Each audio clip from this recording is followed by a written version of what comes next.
சாயி சச்சரிதத்திலிருந்து சில துளிகள்.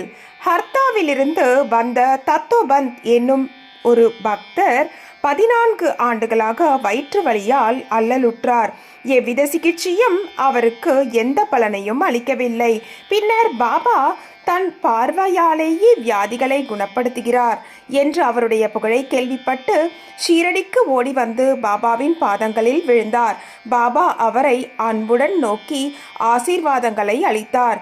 பாபா தனது கரத்தை அவர் தலையின் மீது வைத்து ஆசீர்வதித்து உதியையும் அளித்த பின்னர் அவர் குணமடைந்தார்.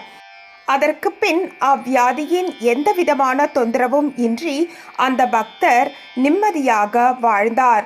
அவருடைய பக்தியை சாயியின் மீது பரிபூர்ணமாக நம்பிக்கை வைத்து அதிகப்படுத்தினார். அதனால் அவர் மிக பெரும் பயனையும் அடைந்தார். ஓம் ஸ்ரீ சாய்ராம்.